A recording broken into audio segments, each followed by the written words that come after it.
നമസ്കാരം. ആരോഗ്യമാനന്ദ പരിപാടിയിലേക്ക് സ്വാഗതം. മൂക്കിൽ നിന്ന് രക്തം വരുന്നവർക്കൊക്കെ സിനിമയിൽ കാണുന്ന പോലെ ബ്ലഡ് ക്യാൻസർ ആണോ? നിങ്ങൾക്ക് ആസ്മയുണ്ടോ? ആസ്മയെക്കുറിച്ച് കൂടുതൽ അറിയാം. എങ്ങനെയാണ് റാബീസ് കുത്തിവെപ്പ് എടുത്തിട്ടും ആ കുഞ്ഞിന് റാബീസ് വന്നത്? അതിനുള്ള സാധ്യതയുണ്ടോ? മറ്റു കുത്തിവെപ്പുകൾ പോലെ റാബീസ് വരാതിരിക്കാൻ മുൻകൂട്ടി കുത്തിവെപ്പ് എടുക്കാൻ പറ്റുമോ? പട്ടിയും പൂച്ചയോ കടിച്ചാൽ ആ മുറിവ് തുന്നിക്കെട്ടണോ? എങ്കിൽ എപ്പോൾ? എന്തുകൊണ്ട്? ഇന്നത്തെ ആരോഗ്യമാനന്ദം എപ്പിസോഡിലൂടെ നമുക്ക് ഈ ചോദ്യങ്ങൾക്കുള്ള ഉത്തരം ലഭിക്കും. മൂക്കിൽ നിന്ന് രക്തം വന്നാൽ അത് എന്തോ മാരക രോഗത്തിന്റെ മുന്നോടിയായി വരുന്ന ഒന്നാണെന്ന് വിശ്വസിക്കുന്നവർ നമുക്കിടയിലുണ്ട്. ഇങ്ങനെ തോന്നിപ്പിക്കാൻ കാരണം സിനിമകളിൽ അങ്ങനെ ചിത്രീകരിക്കുന്നത് കൊണ്ട് തന്നെയാണ്. എന്നാൽ മൂക്കിൽ നിന്ന് രക്തം വന്നാൽ അത് ബ്ലഡ് ക്യാൻസർ ആണോ? എന്തൊക്കെ കാരണങ്ങൾ കൊണ്ട് മൂക്കിൽ നിന്ന് രക്തം വരാം? അതിനായുള്ള ടെസ്റ്റുകൾ, ചികിത്സകൾ, ഫസ്റ്റ് എയ്ഡ് എന്നിവയെപ്പറ്റി നമുക്ക് പറഞ്ഞു തരാൻ നമ്മളോടൊപ്പം ഇന്നുള്ളത് കൺസൾട്ടന്റ് പീഡിയാട്രീഷ്യനും നിയനറ്റോളജിസ്റ്റുമായ സൗമ്യ സരനാണ്. നമുക്ക് ഡോക്ടർക്ക് പറയാനുള്ളത് കേട്ട് നോക്കാം. ഈ മൂക്കിൽ കൂടി രക്തം വരിക എന്ന് പറയുന്നത് നമുക്ക് ഇപ്പോഴും ഭയങ്കര പേടിയുള്ളൊരു സിംറ്റമാണ് അല്ലെങ്കിൽ ലക്ഷണമാണ്. എനിക്ക് പലപ്പോഴും തോന്നാറുണ്ട് അത് എന്തുകൊണ്ടാന്ന് വെച്ച് കഴിഞ്ഞാൽ നമ്മുടെ സിനിമയിലൊക്കെ നിങ്ങൾ ഇങ്ങനെ കണ്ട സിനിമകളൊക്കെ ഒന്ന് ആലോചിച്ച് നോക്കിയേ, അധികവും നായകനോ നായികയ്ക്കോ അല്ലെങ്കിൽ ആർക്കെങ്കിലും ബ്ലഡ് ക്യാൻസർ ഉണ്ട് എന്ന് കാണിക്കാൻ വേണ്ടി പലപ്പോഴും ഈ സിനിമക്കാർ കാണിക്കുന്ന ഒരു സംഭവമാണ് ഈ മൂക്ക് കൂടെ ബ്ലഡ് വരിക, അല്ലെങ്കിൽ വേറെ ഏതെങ്കിലും നമുക്ക് വായിക്കൊള്ളാത്ത ഏതെങ്കിലും വലിയൊരു മാരക രോഗം, അതിനെ കാണിക്കുന്ന ഒരു സിംറ്റമാണ് ഈ മൂക്ക് കൂടെ ബ്ലഡ് വരല്. അപ്പോൾ അത് കണ്ടിട്ടാണെന്ന് തോന്നുന്നു ആളുകൾക്ക് ഈ മൂക്ക് കൂടി ബ്ലഡ് വന്നു കഴിഞ്ഞാൽ ഭയങ്കര ടെൻഷനാണ്. പ്രത്യേകിച്ച് അത് കുട്ടികളും കൂടി ആണെങ്കിൽ പറയും വേണ്ട, കുട്ടികളുടെ മൂക്ക് കൂടെ ബ്ലഡ് വന്നു കഴിഞ്ഞാൽ ഭയങ്കര ടെൻഷനാണ് അച്ഛനമ്മമാർക്ക്. അപ്പോൾ ഇന്ന് ഞാൻ അതുകൊണ്ട് തന്നെ മൂക്കിൽ കൂടി ബ്ലഡ് വരിക അഥവാ എപ്പിസ്റ്റാക്സിസ് എന്ന് പറയുന്ന ലക്ഷണത്തെ പറ്റിയാണ് സംസാരിക്കുന്നത്. അപ്പൊ ഞാൻ മുന്നേ പറഞ്ഞ പോലെ തന്നെ ഇത് ഇത്തരത്തിൽ പേടിക്കേണ്ട ഒരു വലിയ പ്രശ്നമുള്ള ലക്ഷണം ഒന്നുമല്ല. അത് ആദ്യം മനസ്സിലാക്കുക. ഇതിങ്ങനെ ഈ സിനിമയിൽ കണ്ടിട്ടുള്ള നമ്മുടെ ഭയം അത് അസ്ഥാനത്തുള്ള ഒരു ഭയമാണ്. വളരെ റെയറായിട്ട്, വളരെ അപൂർവമായി മാത്രമേ ചില ഇപ്പൊ ക്യാൻസർ പോലെയുള്ള, ലുക്കീമിയ പോലെയുള്ള, ബ്ലഡ് ക്യാൻസർ പോലെയുള്ള അല്ലെങ്കിൽ അങ്ങനെ എന്തെങ്കിലും ക്യാൻസർ സംഭവമായിട്ടുള്ള സംഗതികൾക്ക് ഈ മൂക്കിൽ കൂടി ബ്ലഡ് വരുന്ന ലക്ഷണവുമായിട്ട് ബന്ധമുണ്ടാവാറുള്ളൂ. വളരെ റെയറാണത്. എന്നാൽ നമ്മള് വളരെ സിമ്പിൾ എന്ന് തോന്നിക്കുന്ന ധാരാളം കാരണങ്ങൾ കൊണ്ട് മൂക്കിൽ കൂടി ബ്ലഡ് വരികയും ചെയ്യാം. ഇനി വലിയ ആളുകളെയും കുട്ടികളെയും തമ്മിൽ കമ്പയർ ചെയ്യുകയാണെങ്കിൽ ഈ ലക്ഷണം ഏറ്റവും കൂടുതൽ കാണിക്കുന്നത് കുട്ടികളാണ്. അതെന്തുകൊണ്ടാന്ന് വെച്ച് കഴിഞ്ഞാൽ നമ്മുടെ ഈ മൂക്കിന്റെ ഈ അറ്റുണ്ടല്ലോ, നമുക്ക് മൂക്കിൽ ഒരു ബോണി പാർട്ട് ഉണ്ട്, ഒരു കാർട്ടിലേജിനസ് പാർട്ട് ഉണ്ട്. ഈ കാർട്ടിലേജിനസ് പാർട്ട് കഴിഞ്ഞ് കഴിഞ്ഞാൽ ഇവിടെ ഇതല്ലാത്തൊരു പാർട്ടും ഉണ്ട്.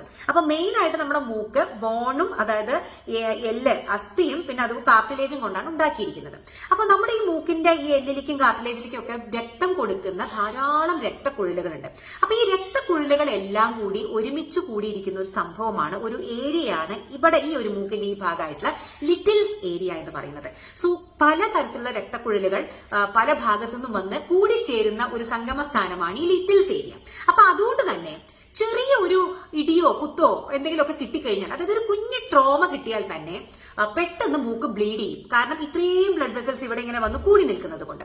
അപ്പൊ ഏറ്റവും കോമൺ ആയിട്ടുള്ള കോസ് എന്ന് പറയുന്നത് വീഴ്ച, അല്ലെങ്കിൽ എന്താ പറയുക, മൂക്കിന് ആരെങ്കിലും ഇടിക്കുകയോ കുട്ടികൾ തമ്മിൽ അടികൂടുകയോ എന്തെങ്കിലുമൊക്കെ ചെയ്യുന്ന സമയത്ത് ഉണ്ടാകുന്ന ട്രോമയാണ്. ഇപ്പൊ വലിയ ആളുകളെ നോക്കിയാലും കുട്ടികളെ നോക്കിയാലും മൂക്കിൽ നിന്ന് ബ്ലീഡിങ് വരാനുള്ളതിൽ വെച്ചിട്ട് ഏറ്റവും കോമൺ ആയിട്ട് കാണുന്ന ഒരു കാരണം. പിന്നെ അതിനുശേഷം എന്തൊക്കെയായിരിക്കാം? നോക്കൂ, മൂക്കിൽ കൈയിടുക. കുട്ടികൾ എപ്പോഴും അല്ലെ, നമ്മുടെ കുഞ്ഞു കുട്ടികളെ ഏത് സമയത്തും മൂക്കിൽ കൈയിടുന്ന നോസ് പിക്കിംഗ് അവർക്കൊരു ശീലമായിട്ട് കാണാറുണ്ട്. അതൊരു ദുശീലമാണ് എന്നറിയാം, എന്നാൽ പോലും. അപ്പോ ഈ നോസ് പിക്കിംഗ് ശീലമാക്കിയ കുട്ടികളിലും ഈ ഇടയ്ക്കിടയ്ക്ക് നോസ് പിക്കിംഗ് പറഞ്ഞു കഴിഞ്ഞാൽ റിപ്പീറ്റഡ് ട്രോമയാണ്. അപ്പോൾ അതുകൊണ്ട് തന്നെ ഈ പറയുന്ന ബ്ലഡ് വെസൽസ് ചിലപ്പോൾ ബ്ലീഡ് ചെയ്തിട്ട് ബ്ലീഡിംഗ് ഉണ്ടാവുന്നത് വളരെയധികം കോമൺ ആയിട്ട് കാണാറുണ്ട്.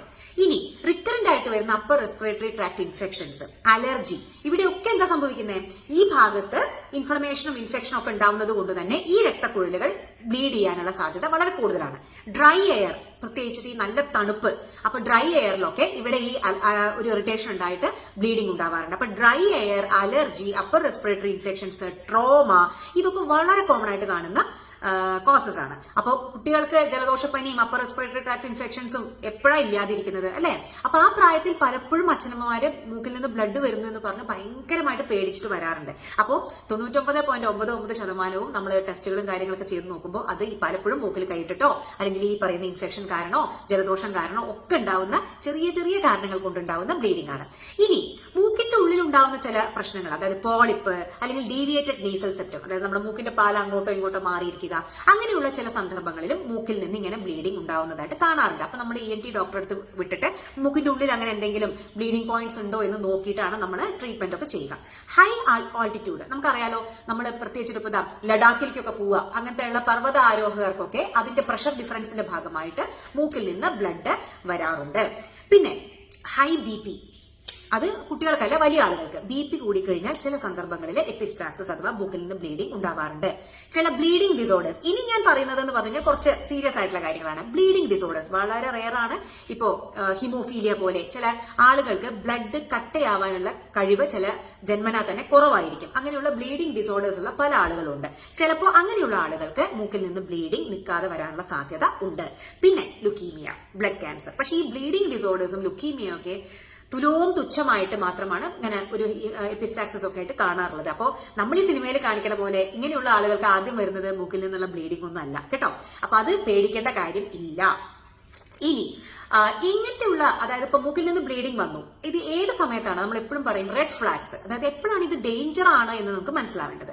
ഇതിന്റെ കൂടെ തന്നെ ഒരു ഭാഗത്ത് നിന്ന്, മെയിൻ ആയിട്ട് ഒരു ഭാഗത്ത് നിന്ന് ബ്ലീഡിംഗ് വരിക, അല്ലെങ്കിൽ ന്യൂറോളജിക്കൽ ആയിട്ടുള്ള സൈൻസ് ആൻഡ് സിംറ്റംസ്, അതായത് മുഖത്തിന്റെ ഒരു ഭാഗം ഓടിപ്പോവുക, അല്ലെങ്കിൽ മുഖത്തിന്റെ ഒരു ഭാഗത്ത് നമുക്ക് ടച്ചും സെൻസേഷനും ഒന്നും അറിയാതിരിക്കുക, കണ്ണിന് കാഴ്ചയ്ക്ക് ബുദ്ധിമുട്ടുകൾ വരിക, ഓർബിറ്റ് ഇവിടെയൊക്കെ സ്വെല്ലിങ് വരിക, അങ്ങനെ അതുപോലെ സിറോസാങ്കുനസ്, അതായത് ബ്ലഡും പസും കൂടി മിക്സ് ആയിട്ട് വരിക, അങ്ങനെയൊക്കെ, അതായത് ബ്ലീഡിങ്ങിന്റെ കൂടെ തന്നെ നമുക്ക് മുഖത്ത് വേറെയും സിംറ്റംസ്, വേറെയും ലക്ഷണങ്ങൾ, കണ്ണിലോ മൂക്കിലോ ഇവിടെ സൈനസസുകളിലോ അങ്ങനെയൊക്കെ വേറെയും ലക്ഷണങ്ങൾ ഉണ്ടെങ്കിൽ മാത്രം, അതുപോലെ കാഴ്ചയ്ക്ക്, മണത്തിന്, അങ്ങനെയൊക്കെയുള്ള സിംറ്റംസ് ഇതിന്റെ കൂടെ ഉണ്ടെങ്കിൽ മാത്രമാണ് നമ്മൾ ഇതിനെ കുറച്ച് സീരിയസ് ആയിട്ട് കാണേണ്ട ആവശ്യമുള്ളൂ. അപ്പൊ എന്തായാലും നമ്മളത് കൂടുതൽ ടെസ്റ്റുകളും കാര്യങ്ങളും ചെയ്ത് നോക്കേണ്ടത് വളരെ അത്യാവശ്യമാണ്. പിന്നെ ഇനി ഒരു ആളുകളിൽ കൂടി ചിലപ്പോൾ ബ്ലീഡിംഗ് ഉണ്ടാവാട്ടോ. ഇപ്പൊ പലപ്പോഴും ഹാർട്ട് ഡിസീസ് ഒക്കെ ഉണ്ടാവുമ്പോൾ ഇങ്ങനെ ബ്ലഡ് തിന്നിങ് ആയിട്ടുള്ള പല മെഡിസിൻസും കഴിക്കുന്ന ആളുകൾ ഉണ്ടായിരിക്കും. അങ്ങനെ ബ്ലഡ് തിന്നിങ്ങിന് വേണ്ടിയിട്ടുള്ള മെഡിസിൻസ് കഴിക്കുന്ന ആളുകളിലും ചിലപ്പോൾ നമുക്ക് ഇങ്ങനെയുള്ള ബ്ലീഡിങ് കാണാറുണ്ട് കേട്ടോ. അപ്പോൾ ചില മെഡിസിൻസ് എടുക്കുന്ന ആളുകൾ, പിന്നെ ഇപ്പോഴത്തെ ഒരു അവസ്ഥയിൽ വളരെ ഇമ്പോർട്ടന്റ് ആയിട്ട് പറയേണ്ടതാണ്, പലതരത്തിലുള്ള ഈ കൊക്കൈൻ പോലെയുള്ള സംഭവങ്ങളൊക്കെ ഇല്ലേ, അതായത് മൂക്ക് കൂടെ വലിച്ചു കയറ്റുന്ന പല ലഹരി പദാർത്ഥങ്ങൾ, അത് ഉപയോഗിക്കുന്ന ആളുകളിലും ബ്ലീഡിംഗ് ഉണ്ടാവാം കേട്ടോ. അപ്പോ ഇത്രയൊക്കെയാണ് ഇതിന്റെ കാരണങ്ങൾ. അപ്പൊ എന്താണ് ഇത് കണ്ടു കഴിഞ്ഞാൽ കാണിക്കേണ്ടതെന്ന് ചോദിച്ചു കഴിഞ്ഞാൽ ഡെഫിനറ്റ്ലി നിങ്ങൾ ഒരു ഡോക്ടറെ കാണിക്കണം. പല കാരണങ്ങളും, അധിക കാരണങ്ങളും സിമ്പിൾ ആണെങ്കിൽ പോലും ഒരു ഡോക്ടർ നോക്കി അതെന്താണ് കാരണം എന്ന് കണ്ടെത്തേണ്ടത് വളരെ അത്യാവശ്യമാണ്. സോ അതുകൊണ്ട് ഈസി ആണെന്ന് പറഞ്ഞ് ഇരിക്കരുത്, ഡെഫിനറ്റ്ലി ഒരു ഡോക്ടറെ കാണിക്കുക കേട്ടോ. അപ്പൊ അവർ മൂക്കിന്റെ ഉൾഭാഗമൊക്കെ പരിശോധിച്ച് വേണ്ട ടെസ്റ്റുകളൊക്കെ ചെയ്ത് ബ്ലഡിൽ ഹീമോഗ്ലോബിനും അതുപോലെ തന്നെ നിങ്ങളുടെ bleeding parameters, prothrombin time, bleeding time, clotting time, ഇതൊക്കെ നോക്കി എല്ലാം നോർമൽ ആണ് എന്നുണ്ടെങ്കിൽ നമുക്കതിനെ വഴിക്ക് വിടാം. അല്ലെങ്കിൽ എന്തെങ്കിലും കാരണങ്ങൾ, ഇപ്പൊ നിങ്ങളുടെ നേസൽ പോളിപ്പ്, ഉള്ളിൽ എന്തെങ്കിലും ദശ വളരുന്നുണ്ട്, അങ്ങനെയൊക്കെ വല്ലതുണ്ടെങ്കിൽ അതിന്റെ ട്രീറ്റ്മെന്റ് എടുക്കേണ്ടതായിട്ട് വരും. ഇനി അവസാനത്തെ കാര്യം എന്ന് പറഞ്ഞു കഴിഞ്ഞാൽ, ഇങ്ങനെ ബ്ലീഡിംഗ് വന്നു കഴിഞ്ഞാൽ പെട്ടെന്ന് ചെയ്യേണ്ട ഫസ്റ്റ് എയ്ഡ് എന്താണ്? ഒരു കാരണവശാലും മൂക്കിൽ നിന്ന് ബ്ലീഡ് ചെയ്യുന്ന ആളുകളെ ഇങ്ങനെ കിടത്തരുത്, അതായത് ഇങ്ങനെ തല പുറകിലോട്ടാക്കി കിടത്തരുത്. കാരണം എന്താ, ആ ബ്ലഡ് പുറകിലോട്ട് പോയിട്ട് ചിലപ്പോൾ ആസ്പിറേറ്റ് ചെയ്യാം. അപ്പൊ എപ്പോഴും മുഖം ഇങ്ങനെ മുന്നോട്ട്, പ്രത്യേകിച്ചിട്ട് ഒരു വാഷ് ബേസിനിലോ വല്ലതിലും ഇങ്ങനെ മുന്നോട്ട് ആഞ്ഞ് ബ്ലഡ് പുറത്തേക്ക് പോവാവുന്ന രീതിയിൽ വേണം നമ്മൾ ആ ബ്ലീഡ് ചെയ്യുന്ന ആളെ പിടിക്കാൻ. പിന്നെ നമ്മുടെ കൈ ഉപയോഗിച്ചിട്ട് ഈ ഭാഗത്ത്, അതായത് നമ്മുടെ ഈ മൂക്കിന്റെ അറ്റത്ത് നല്ല പ്രഷർ പിഞ്ച് ചെയ്യുക. ഇങ്ങനെ പ്രഷർ അപ്ലൈ ചെയ്ത് കഴിഞ്ഞാൽ പലപ്പോഴും, ഞാൻ പറഞ്ഞില്ലേ, ഈ ലിറ്റിൽസ് ഏരിയ എന്നാണ് പലപ്പോഴും ബ്ലീഡ് ചെയ്യുക. അപ്പൊ അവിടെ നമ്മൾ പ്രഷർ അപ്ലൈ ചെയ്ത് കഴിഞ്ഞാൽ പലപ്പോഴും ആ ബ്ലീഡിങ് നിൽക്കാനുള്ള സാധ്യത കൂടുതലാണ്. ഐസ് വെക്കുന്നതും വളരെ നല്ലൊരു കാര്യമാണ്. അപ്പൊ പ്രഷർ കൊടുക്കുക, ഐസ് വെക്കുക, മുഖം ഇങ്ങനെ മുന്നോട്ട് ആഞ്ഞ് നിർത്തുക, ഒരിക്കലും കിടത്താതിരിക്കുക. ഇത്രയും കാര്യങ്ങളാണ് നമ്മൾ ഫസ്റ്റ് എയ്ഡ് ആയിട്ട് നമ്മൾ ശ്രദ്ധിക്കേണ്ട കാര്യങ്ങൾ. പിന്നെ നിൽക്കുന്നില്ല എന്നുണ്ടെങ്കിൽ ഡെഫിനറ്റ്ലി ഡോക്ടറെ അടുത്ത് കൊണ്ടുപോവുക. അപ്പൊ വേറെ അതിന് നിൽക്കാൻ വേണ്ട കോട്ടറൈസേഷനോ മൂക്ക് പാക്ക് ചെയ്യുകയോ അതൊക്കെ ENT ഡോക്ടർമാര് ബ്ലീഡിംഗ് നിൽക്കുന്നില്ലെങ്കിൽ ചെയ്യും കേട്ടോ. അപ്പോൾ ഇത്രയുമാണ് ഇന്നത്തെ ടോക്കിൽ എനിക്ക് പറയാനുള്ളത്. മൂക്കിൽ കൂടി ബ്ലഡ് വരിക എന്ന് പറയുന്നതിന് എപ്പിസ്റ്റാക്സിസ് എന്നാണ് പറയുക.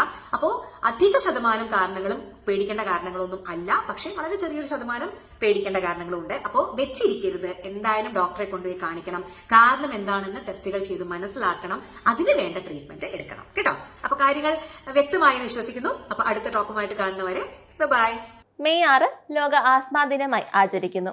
എല്ലാവർക്കും ശ്വസന ചികിത്സകൾ ലഭ്യമാകുക എന്നതാണ് 2025 ലോക ആസ്മാ ദിനത്തിന്റെ പ്രമേയം എന്നത്. പുക, വായുമലിനീകരണം, പൊടിപടലങ്ങൾ, പൂമ്പൊടി തുടങ്ങിയവയിൽ നിന്ന് ചില ആളുകൾക്ക് ആസ്മ വരാനുള്ള സാധ്യത കൂടുതലാണ്. ബ്രോങ്കൈൽ ആസ്മ ഒരു ശ്വാസകോശ രോഗമാണ്. ശ്വാസനാളങ്ങൾ ഇടുങ്ങിയതും വീർത്തതുമായി മാറുക. ലോകമെമ്പാടുമുള്ള ദശലക്ഷക്കണക്കിന് ആളുകളെ ബാധിക്കുന്ന ശ്വാസകോശ രോഗമാണ് ആസ്മ. ശ്വാസനാളങ്ങൾ വീർക്കുകയും സങ്കോചിക്കുകയും ചെയ്യുന്ന ഒരു രോഗമാണിത്. അതുവഴി രോഗികൾക്ക് ശ്വസിക്കാൻ പ്രയാസമുണ്ടാകുന്നു. ആസ്മയെക്കുറിച്ച് നമുക്ക് കൂടുതൽ പറഞ്ഞു തരാൻ ഇന്ന് നമ്മളോടൊപ്പം ഉള്ളത് പട്ടം SUT ഹോസ്പിറ്റലിലെ സീനിയർ പൾമനോളജിസ്റ്റ് ഡോക്ടർ സൂഫി അസൽ മലിക് ആണ്. നമുക്ക് ഡോക്ടർക്ക് പറയാനുള്ളത് കേട്ടു നോക്കാം. നമസ്കാരം, ഞാൻ ഡോക്ടർ സൂഫി അസലി മാലിക്, പട്ടം SUT ഹോസ്പിറ്റലിലെ സീനിയർ കൺസൾട്ടൻറ്റ് പൾമനോളജിസ്റ്റ്. ഈ വരുന്ന മെയ് 6 ലോക ആസ്മ ദിനം. ആസ്മയെ സംബന്ധിക്കുന്ന കുറച്ചു കാര്യങ്ങളാണ് ഞാൻ പറയാൻ പോകുന്നത്.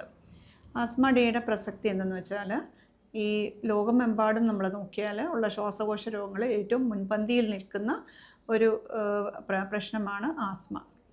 ആസ്മ നമുക്ക് ക്യൂറബിൾ ആയിട്ടുള്ള ഒരു ഡിസീസ് അല്ല, പക്ഷേ അത് നമുക്ക് പ്രോപ്പറായിട്ട് ട്രീറ്റ്മെൻറ്റ് കൊണ്ട് കൺട്രോൾ ചെയ്ത് ജീവിത നിലവാരം പ്രോപ്പറായിട്ട് കൊണ്ടുപോകാൻ പറ്റുന്ന ഒരു അസുഖമാണ്. ലോകമെമ്പാടുമുള്ള കണക്ക് വെച്ച് നോക്കിയാൽ ഒരു 13% വെച്ച് 13% ആസ്മ രോഗികൾ ഇന്ത്യയിലാണ് ഉള്ളത്. അപ്പം ഇന്ത്യയിൽ നമ്മൾക്ക് എല്ലാ നൂതന ചികിത്സാ വിധികളും ലഭ്യമായിട്ടുണ്ടെങ്കിലും ഈ ഇൻഹേലർ തെറാപ്പിയെ പറ്റി ഒരുപാട് തെറ്റിദ്ധാരണകളുണ്ട്. അപ്പോൾ അതുകൊണ്ട് ഇപ്രാവശ്യത്തെ ആസ്മ ഡേയുടെ theme make inhaler medications accessible to all എന്നാണ്. നമ്മൾക്ക് എല്ലാവരിലും ആസ്മ രോഗികളായ എല്ലാവർക്കും ഇൻഹേലർ മെഡിക്കേഷൻസിനെ പറ്റി അവർക്കൊരു ബോധവൽക്കരണവും അവർക്ക് ഇതെല്ലാം അവൈലബിൾ ആക്കാനുള്ള സാഹചര്യം ഒരുക്കുക എന്നുള്ളതാണ്. അപ്പോൾ നമുക്ക് ആസ്മയെ പറ്റി പറയുകയാണെങ്കിൽ, ഞാൻ പറഞ്ഞതുപോലെ ലോകമെമ്പാടും നോക്കിയാലും ഏറ്റവും അധികമുള്ള ഒരു ഇൻഫ്ലമേറ്ററി റെസ്പിറേറ്ററി ഡിസീസ് ആണ് ആസ്മ. അപ്പം ആസ്മയുടെ രോഗലക്ഷണങ്ങൾ എല്ലാവർക്കും അറിയാവുന്ന പോലെ ശ്വാസതടസ്സം, ചുമ, ഇതൊക്കെയാണ്, കഫക്കെട്ട് ഒക്കെയാണ്. ഈ ആസ്മ ഉള്ളവരിൽ മിക്കവാറും അവർക്ക് അലർജിയുമാണ്. അലർജി വേഴ്സൺ ചെയ്തിട്ട് റണ്ണിങ് നോസ്, സ്നീസ്, കണ്ണ് ചൊറിച്ചൽ, ഇതൊക്കെ പ്രോഗ്രസ് ചെയ്തിട്ട് ശ്വാസതടസ്സത്തിലോട്ട് മാറുന്നതായിട്ടാണ് നമ്മൾ കണ്ടുവരുന്നത്. അപ്പോൾ ഈ ഇതിൻ്റെ രോഗലക്ഷണങ്ങൾ വെച്ചിട്ടും സ്പൈറോമെട്രി എന്നൊരു ടെസ്റ്റ് വെച്ചിട്ടാണ് നമ്മൾ രോഗം നിർണ്ണയിക്കുന്നത്. പോസ്റ്റ് ബ്രോങ്കോ ഡയലേറ്റർ റിവേഴ്സിബിലിറ്റി വെച്ചിട്ടാണ് നമ്മൾ ആസ്മ ഡയഗ്നോസ് ചെയ്യുന്നത്. ആസ്മ രോഗികളുടെ ട്രീറ്റ്മെൻറ്റ് എന്ന് പറഞ്ഞാൽ ഇൻഹേലർ രൂപത്തിലുള്ള മരുന്നുകൾ കൊടുക്കുന്നതാണ്. ഇൻഹേലേഴ്സ് എന്ന് പറഞ്ഞാൽ കണിക രൂപത്തിലുള്ള മരുന്നുകൾ, ശ്വാസനാളങ്ങളിൽ ഡയറക്റ്റായിട്ട് എത്തുന്ന മരുന്നുകളാണ് ഇൻഹേലേഴ്സ് എന്ന് പറയുന്നത്. അത് ഇൻഹേലർ രൂപത്തിൽ കൊടുക്കുന്ന മരുന്നുകൾ നമുക്ക് ശ്വാസനാളം ഡയലേറ്റ് ചെയ്യുന്ന ബ്രോങ്കോ ഡയലേറ്റേഴ്സും സ്റ്റിറോയിഡ് ഗ്രൂപ്പിലെ മരുന്നുകളുമാണ്. ഈ സ്റ്റിറോയിഡ് മരുന്നുകൾ നമ്മുടെ ശ്വാസനാളത്തിൽ ഉണ്ടാകുന്ന നീർക്കെട്ട് മാറ്റാനായിട്ടാണ് ഈ ചെറിയ തോതിലുള്ള സ്റ്റിറോയിഡ് ഉപയോഗിക്കുന്നത്. നമുക്ക് പാർശ്വഫലങ്ങൾ വളരെ കുറഞ്ഞ മരുന്നുകളാണ് ഈ ഇൻഹേലേഴ്സിൽ ഉപയോഗിക്കുന്ന സ്റ്റിറോയിഡ്. അപ്പം അതുകൊണ്ട് നമ്മൾക്ക് സ്റ്റിറോയിഡ് എന്നുള്ള മരുന്ന് അതിന് ഒരുപാട് പാർശ്വഫലങ്ങൾ ഉണ്ടെന്ന് പറഞ്ഞിട്ട് ആരും ഭയക്കേണ്ടതില്ല. ഈ ആസ്മ രോഗമുള്ളവർ തീർച്ചയായിട്ടും പ്രോപ്പറായിട്ട് ഒരു വൈദ്യസഹായം തേടുകയും ഡോക്ടർ നിർദ്ദേശിക്കുന്ന ഇൻഹേലർ മരുന്നുകളും എടുത്താൽ അവരുടെ ക്വാളിറ്റി ഓഫ് ലൈഫ് നല്ലതാക്കി കൊണ്ടുപോകാവുന്നതാണ്. എങ്ങനെയാണ് റാബീസ് കുത്തിവയ്പ്പ് എടുത്തിട്ടും കുഞ്ഞുങ്ങൾക്ക് റാബീസ് വന്നത്? അതിനുള്ള സാധ്യതയുണ്ടോ? മറ്റു കുത്തിവയ്പ്പുകൾ പോലെ റാബീസ് വരാതിരിക്കാൻ മുൻകൂട്ടി കുത്തിവയ്പ്പ് എടുക്കാൻ പറ്റുമോ? പട്ടിയോ പൂച്ചയോ കടിച്ചാൽ ആ മുറിവ് തുന്നിക്കെട്ടണം എങ്കിൽ എപ്പോൾ, എന്തുകൊണ്ട്? കേരളത്തിൽ കഴിഞ്ഞ ആഴ്ച 2 കുട്ടികളാണ് പേപ്പട്ടി വിഷബാധ ഏറ്റ് മരിച്ചത്. എന്താണ് കാരണം? മുറിവ് സമയത്ത് തുന്നിക്കെട്ടാത്തതാണോ കാരണം? ഈ ചോദ്യങ്ങൾ നിങ്ങളുടെ ഉള്ളിലും കാണും. അതിനുള്ള ഉത്തരം നമുക്ക് പറഞ്ഞു തരുന്നത് കൺസൾട്ടന്റ് പീഡിയാട്രീഷ്യനും നിയോനറ്റോളജിസ്റ്റുമായ സൗമ്യ സരനാണ്. നമുക്ക് ഡോക്ടർക്ക് പറയാനുള്ളത് കേട്ടുനോക്കാം. കഴിഞ്ഞ കുറച്ച് ദിവസങ്ങൾക്കുള്ളിൽ തന്നെ 2 കുട്ടികളാണ് നമ്മുടെ കേരളത്തിൽ റേബീസ് ബാധിച്ച് മരണപ്പെട്ടത്. അതിലിപ്പോ ഒരു കുഞ്ഞ് ഇപ്പൊ തിരുവനന്തപുരത്ത് SIT ആശുപത്രിയിലാണ് മരണപ്പെട്ടത്.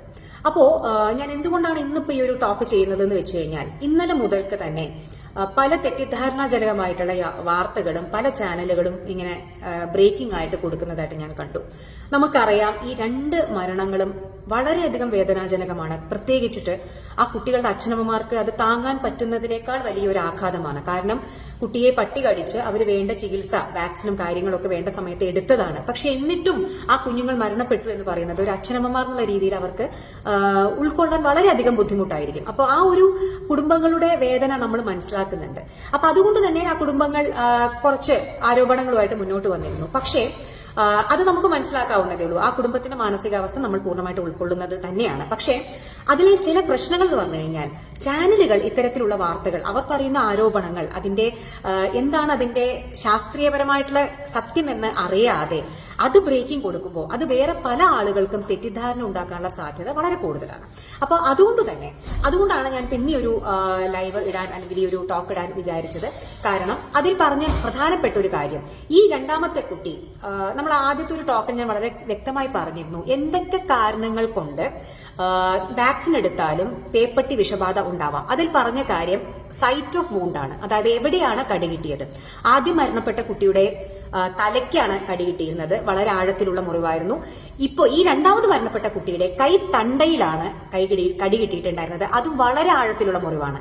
നമ്മുടെ ടോക്കിൽ ഞാൻ പറഞ്ഞിട്ടുണ്ടായിരുന്നതാണ് കൈയുടെ അഗ്രങ്ങൾ, അതായത് ഈ പറയുന്ന കൈ തണ്ട, കാൽപാദങ്ങൾ, തല, ഇവിടെയൊക്കെ നെർവ് എൻഡിങ്സ് വളരെയധികം കൂടുതലായതിനാൽ ഇവിടെ കിട്ടുന്ന കടി, പ്രത്യേകിച്ച് ആഴത്തിൽ കിട്ടുന്ന കടിയിൽ നെർവിലേക്ക് ഡയറക്ട്ലി ഈ പറയുന്ന വൈറസ് സ്പ്രെഡ് ചെയ്യാനും അത് പെട്ടെന്ന് തന്നെ നമ്മുടെ തലച്ചോറിലേക്ക് വാക്സിന് പ്രവർത്തിച്ചു തുടങ്ങാനുള്ള അല്ലെങ്കിൽ ആന്റിബോഡികൾ നിർമ്മിക്കാനുള്ള സമയം കിട്ടുന്നതിന് മുമ്പ് തന്നെ ഈ റേബീസ് ബാധ തലച്ചോറിലേക്ക് പടരാനുള്ള സാധ്യത വളരെ കൂടുതലാണ് എന്ന് പറഞ്ഞിരുന്നു. അപ്പോൾ ആദ്യത്തെ കുട്ടിക്ക് തലയിലായിരുന്നെങ്കിൽ രണ്ടാമത്തെ കുട്ടിക്ക് കൈ തണ്ടയിലാണ് ആഴത്തിലുള്ള മുറിവേറ്റത്. അപ്പോൾ ഇതിനുള്ള കാരണം എന്ന് പറയുന്നത് ഈ പറയുന്ന നെർവിലേക്ക്, നാഡികളിലേക്ക് ഡയറക്റ്റ് ഈ ഒരു വൈറസ് എൻ്റർ ചെയ്തതാവാനുള്ള സാധ്യതയാണ് വളരെ കൂടുതൽ.